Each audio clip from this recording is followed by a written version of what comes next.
नमस्कार, मैं हूं आपके साथ कविता थपलियाल और आप देख रहे हैं एटी मनी बनो अपना फाइनेंस मिनिस्टर, एक ऐसा शो जहां पर हम ख्याल रखते हैं आपकी कमाई का, आपकी बचत का, आपके निवेश का और आपके खर्च का भी। जी हाँ, बेहद खास शो लेकर आए हैं आज आपके लिए। शुरुआत करते हैं ऑन द शो के साथ। एक्टिव ईएलएसएस बंद कर पैसिव स्कीम लाने की मिली छूट, तो कैसे बेहतर रिटर्न दे सकता है पैसिव ईएलएसएस फंड, एक्टिव बनाम पैसिव ईएलएसएस स्कीम, ये सब जानेंगे आज।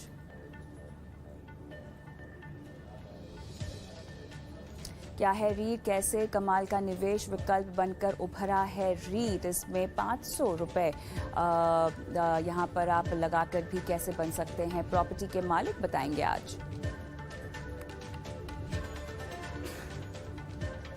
क्या होते हैं मल्टी एसेट फंड, कैसे एक ही जगह पर निवेश करके आपके पोर्टफोलियो को कई तरह के एसेट क्लासेस में निवेश करने का एक्सपोजर मिलता है। अनिश्चित बाजार में मल्टी एसेट फंड कैसे हो सकते हैं मददगार, बताएंगे हमारे एक्सपर्ट्स। और साथ ही रिटायरमेंट के बाद खुशहाल जिंदगी की प्लानिंग कैसे करें।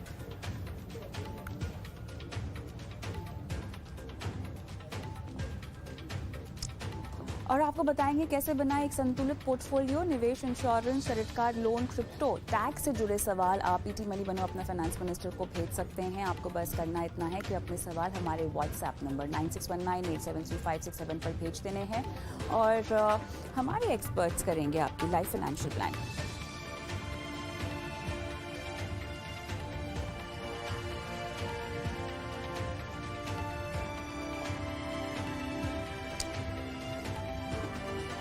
इक्विटी लिंक सेविंग स्कीम, जी हाँ, इस तरह की म्यूचुअल फंड जहां पर आपको टैक्स का फायदा मिलता है। अगर आप इसमें निवेश करते हैं तो एटीसी के तहत आपको छूट मिलती है। अधिकतर लोग जो कि म्यूचुअल फंड में निवेश करते हैं वो ईएलएसएस में निवेश करना ज़्यादा पसंद करते हैं क्योंकि यहाँ पर आपको टैक्स छूट मिलती है, हालांकि 3 साल के लॉक इन के साथ।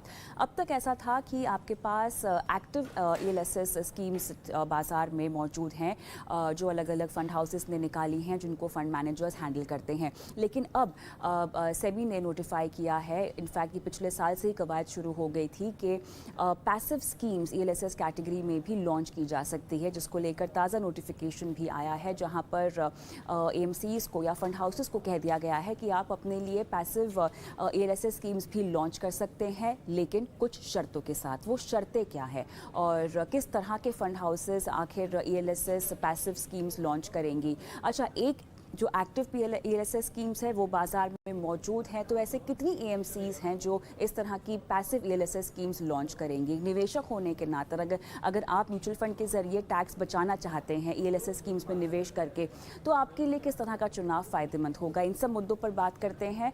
हमारे साथ फिनवे एफएससी के फाउंडर सीईओ रचित चावला जुड़ गए हैं। रचित, गुड इवनिंग, स्वागत है आपका ईटी मनी बनो अपने फाइनेंस मिनिस्टर में। तो हमने देखा कि पिछले साल के आधे में हमने देखा कि सेबी ने ये कवायद शुरू की, जहां पर ये बात सामने आई कि आप ईएलएसएस की पैसिव स्कीम्स भी लॉन्च करते हैं कर सकते हैं। लेकिन अभी हाल ही में इसमें कुछ नियमों को नोटिफाई भी किया गया है, जहां पर फंड हाउसेस को परमिशन दे दी गई है कि वो अपने लिए या अपने पूरे फंड्स के बुके में ईएलएसएस की पैसिव स्कीम्स भी रख सकते हैं। लेकिन इसको भी लेकर कुछ शर्तें हैं जिसके तहत फंड हाउसेस इन स्कीम्स को लॉन्च कर सकते हैं। पहली शर्त यह है कि आपको अपनी एग्जिस्टिंग एक्टिव स्कीम को बंद करना होगा। इसका मतलब क्या है? Thank you for having me on the show. So इसका मतलब बहुत ही अच्छा वेलकम मूव है ये सेबी की तरफ से। सेबी का कहना है म्यूचुअल फंड्स को कि आप चूज करिए कि आप एक्टिव ईएलएसएस में अपने आप को चाहते हैं या फिर पैसिव ईएलएसएस में आप चाहते हैं, बिकॉज दोनों के जो ऑब्जेक्टिव्स है और रैशनल है वो बहुत डिफरेंट है। तो सेबी का कहना उन्हें ये है कि अगर आप एक्टिवली ईएलएसएस कर रहे हैं आज के टाइम पे, तो आप एक कट ऑफ डेट के दौरान उससे आप एग्जिट हो जाइए, बिकॉज सेम टाइम पर आप दोनों फंड्स नहीं मैनेज कर सकते, जो सेबी ने क्लियर डायरेक्शन दी है इन म्यूचुअल फंड्स को। ये डायरेक्शन देने का कारण क्या है? सेबी अपना जो सारा का सारा फोकस है वो कंज्यूमर के इंटरेस्ट पे रख रहा है कि एक इन्वेस्टर मैक्सिमम कैसे कमा सकता है निवेश करके मार्केट में या म्यूचुअल फंड में। तो ईएलएसएस में अगर एक्टिव फंड है तो उसमें थोड़े से एक्सपेंस रेशियो ज्यादा होते हैं जो कंज्यूमर्स की पॉकेट पे भारी पड़ते हैं। तो सेबी ने म्यूचुअल फंड्स को जो डायरेक्शन दी है बहुत क्लियर है कि आप चूज करिए आप क्या क्वांटम बढ़ाना चाहते हैं पैसिव ईएलएसएस स्कीम में आकर एंड म्यूचुअल फंड लॉन्च करके, या आप एक्टिव कंटिन्यू करना चाहते हैं जिसमें बहुत सारे चेंजेस देखेंगे। अब म्यूचुअल फंड जितने भी एएमसीज है हमारे, वो चूज करेंगे कि किस डायरेक्शन में वो आगे जाना चाहते हैं। चलिए, यहाँ पर अगर कुछ आंकड़े भी हम दर्शकों के सामने रखना चाहें, वो ये है कि एम्फी का जो डेटा आया है, रजत आप भी शायद इस डेटा को जानते होंगे। अगर हम इंडेक्स फंड की बात करें तो लगभग 20% का जो एवरेज एसेट अंडर मैनेजमेंट है वो रेगुलर पैसिव फंड्स के पास है। तो कहीं ना कहीं जैसा कि आपने कहा कि निवेशकों के हितों को ध्यान में रखा जा रहा है, और जैसे कि निवेशकों का जो इंटरेस्ट है वो पैसिव फंड्स की ओर बढ़ता हुआ दिखाई दे रहा है, इस बात को समझते हुए, जांचते हुए, परखते हुए सेबी ने ये निर्णय लिया है। लेकिन अगर मैं एएमसीज के लिहाज से समझना चाहूँ या उनके बिहाफ में सवाल समझना चाहूँ, क्या वही एएमसीज अब पैसिव ईएलएसएस को लॉन्च करेंगी जिनके पास शायद एक्टिव नहीं है? क्योंकि जिन लोगों के पास एक्टिव स्कीम्स हैं ईएलएसएस की, और अगर वो अच्छा कर रही हैं, अच्छा एयूएम भी है उसमें और निवेशकों का इनफ्लो भी अच्छा है, वो फंड हाउसेस तो शायद पैसिव ईएलएसएस लॉन्च नहीं करेंगे ना? कि ये एसेट मैनेजमेंट कंपनी को डिसीजन देना होएगा कि वो ग्रोथ किस स्कीम में ज्यादा देख रहे हैं, एक्टिव में या पैसिव में। अगर उस एएमसी को लगता है कि पैसिव की तरफ ईएलएस अगर वो लॉन्च करे तो ज्यादा निवेश आ सकता है, इंडियन कंज्यूमर ज्यादा उसमें इंटरेस्टेड है, तो हो सकता है कि वो एक्टिव स्कीम का भी एक कट ऑफ सेबी को अंडरटेकिंग दे और पैसिव ईएलएसएस में स्टार्ट कर दे मार्केटिंग करना। सेबी का बहुत क्लियर क्राइटेरिया है कि अगर आपके पास एक्टिव ईएलएसएस नहीं है तो आप पैसिव लॉन्च कर सकते हैं, बट अगर आपके पास ऑलरेडी ईएलएसएस स्कीम चल रही है जो एक्टिवली मैनेज्ड है, देन आपको डिसीजन लेना होगा कि आप एक्टिवली आगे बढ़ना चाहते हैं या पैसिव में आना चाहते हैं। अगर पैसिव में आना चाहते हैं तो एक्टिव को क्लोज करना पड़ेगा। आप सेम टाइम पे दोनों स्कीम्स को मार्केट नहीं कर सकते। तो म्यूचुअल फंड कंपनीज को ये डिसाइड करना पड़ेगा कि किस डायरेक्शन में वो जाना है। सेम एएमसी दो स्कीम्स को नहीं रख पाएंगी, उनको चूज करना पड़ेगा कि उनकी ग्रोथ कहाँ लग रही है। और जो आपका सवाल है कि जिनके एक्टिवली ईएलएसएस अच्छा रिजल्ट दे रहे हैं तो हो सकता है वो उसी में रहे, ये एएमसी को एक स्ट्रेटेजिक कॉल लेना पड़ेगा। बिकॉज इंडिया एक यंग पॉपुलेशन, एक यंग नेशन है, बहुत सारे लोग फाइनेंशियल लिटरेट हो रहे हैं, और जो पूरी दुनिया के सबसे बड़े इन्वेस्टर है वो पिछले कई सालों से एक ही बात बार बार कहते जा रहे हैं कि पैसिव इंडेक्स फंड में इन्वेस्टमेंट आपको लंबे समय में ज्यादा यील्ड देगा, लेस वॉलेटिलिटी के साथ और लेस एक्सपेंस रेशियो के साथ। तो कहीं ना कहीं सेबी को भी ये पता है कि इन्वेस्टर्स भी पैसिव ईएलएसएस में काफी फायदे में रहेगा, इसीलिए सेबी ने ये सर्कुलर जारी किया है।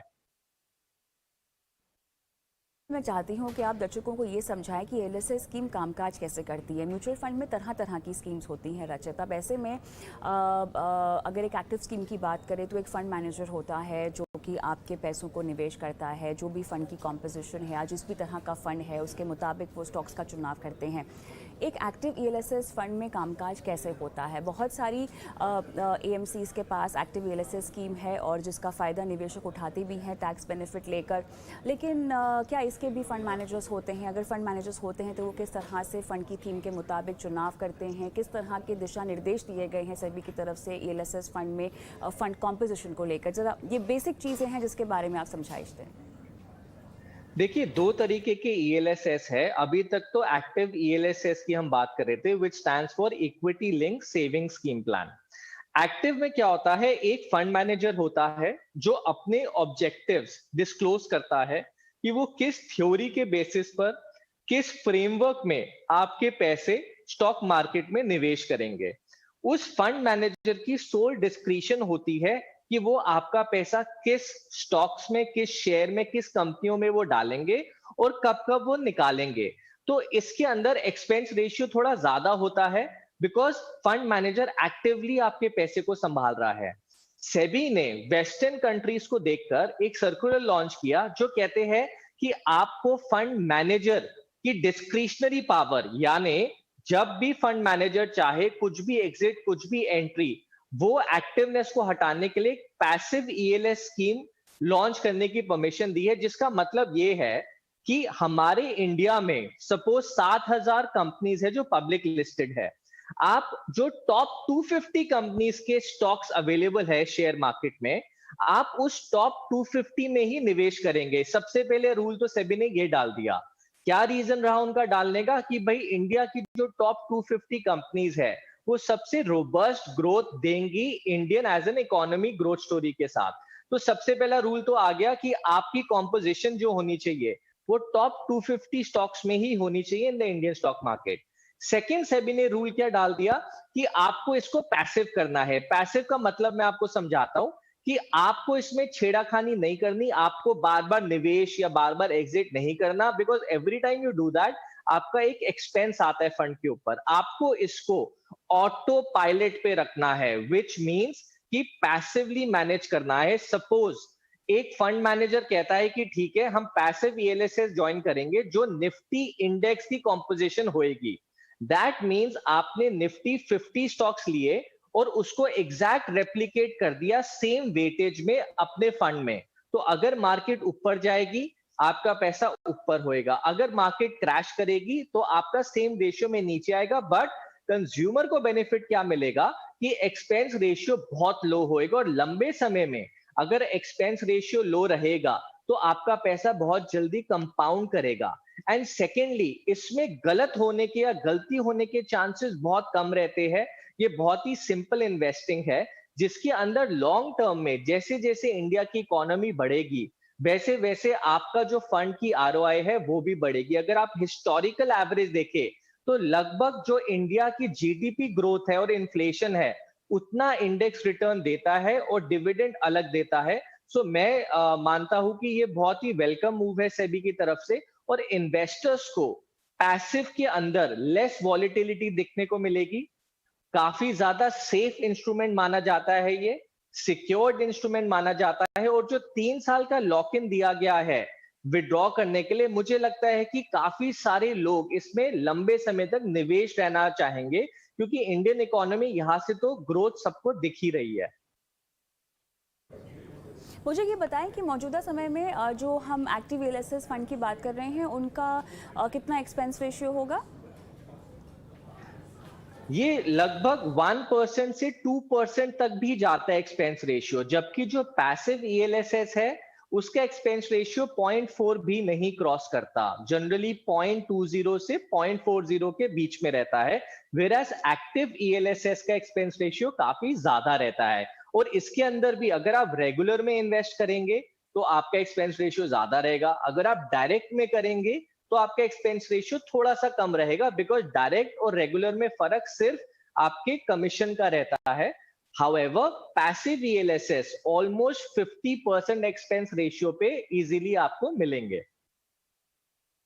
देखिए, एक्टिव म्यूचुअल फंड्स में लोगों को निवेश करने की सलाह इसीलिए भी दी जाती है क्योंकि कहीं ना कहीं जो फंड मैनेजर का अनुभव होता है बाज़ार को समझने का, परखने का, रणनीति बनाने का, उस अनुभव का फ़ायदा एक निवेशक को रिटर्न के ज़रिए, मुनाफे के ज़रिए मिलता है। लेकिन अगर आप किसी पैसिव स्कीम में निवेश करते हैं तो वो जो पैसिव स्कीम है वो केवल बेंचमार्क को फॉलो करती है, उसी को रेप्लिकेट करती है, उसी के मुताबिक चलती है। जहाँ आपको वहाँ रिटर्न मिलेगा उसी तरह आपको आपकी पैसिव स्कीम में भी रिटर्न मिलेगा। तो कहीं ना कहीं अगर आप पैसिव ईएलएसएस स्कीम में निवेश करते हैं तो क्या कमाई का वो मौका क्या छूट जाता है रचित, जो शायद आपको एक फंड मैनेजर के अनुभव से मिलता हो? देखिए, ये बहुत सब्जेक्टिव है, बिकॉज जो फंड मैनेजर का अनुभव है वो हो सकता है 50% टाइम्स आपके फेवर में काम करे और 50% टाइम्स आपके अगेंस्ट काम करे। तो वॉलेटिलिटी और रिस्क फैक्टर उसमें ज्यादा है, वेराज जो पैसिव फंड है उसमें रिस्क फैक्टर और वॉलेटिलिटी बहुत कम है। जैसे हम वेस्टर्न कंट्रीज की बात करें तो Warren Buffett and Charlie Munger जैसे पूरे ग्लोबल इन्वेस्टर जो सबसे बड़े इन्वेस्टर्स है वो बहुत वोकल होकर कहते हैं कि भाई हमें तो पैसिव इन्वेस्टमेंट पसंद है, क्योंकि भले वो रिटर्न एक्टिव से हल्का सा कम दे बट लंबे समय के अंदर वो एक्टिव से बेटर रिटर्न दे देता है, बिकॉज एक्सपेंस उसका कम है और एक स्टैंडर्ड तरीके से ऊपर आरओआई ढंग से इन्वेस्टर्स को देता है। हाउएवर, हैविंग सेड दैट, बहुत सारे ईएलएसएस एक्टिव आपको मिलेंगे जो बेंचमार्क से ज्यादा रिटर्न दे रहे हैं, बट सेम टाइम पर बहुत सारे ईएलएसएस आपको ऐसे भी मिलेंगे जो बेंचमार्क से कम रिटर्न दे रहे हैं। तो डिपेंडिंग ऑन योर ऑब्जेक्टिव, अगर आप लंबे समय के लिए है और आप कंपाउंड करना चाहते हैं, एक्सपेंस कम रखना चाहते हैं और आपको ज्यादा और कम से नहीं करना, आपको एक बेंचमार्क की रिटर्न चाहिए, तो मेरे हिसाब से पैसिव एक बेटर फंड माना जाता है। रचित, बहुत बहुत धन्यवाद, समय निकाला आपने और इतनी बारीकी से पूरे मुद्दे पर समझाइश दी Thank you. हमारे दर्शकों को। लेकिन चलिए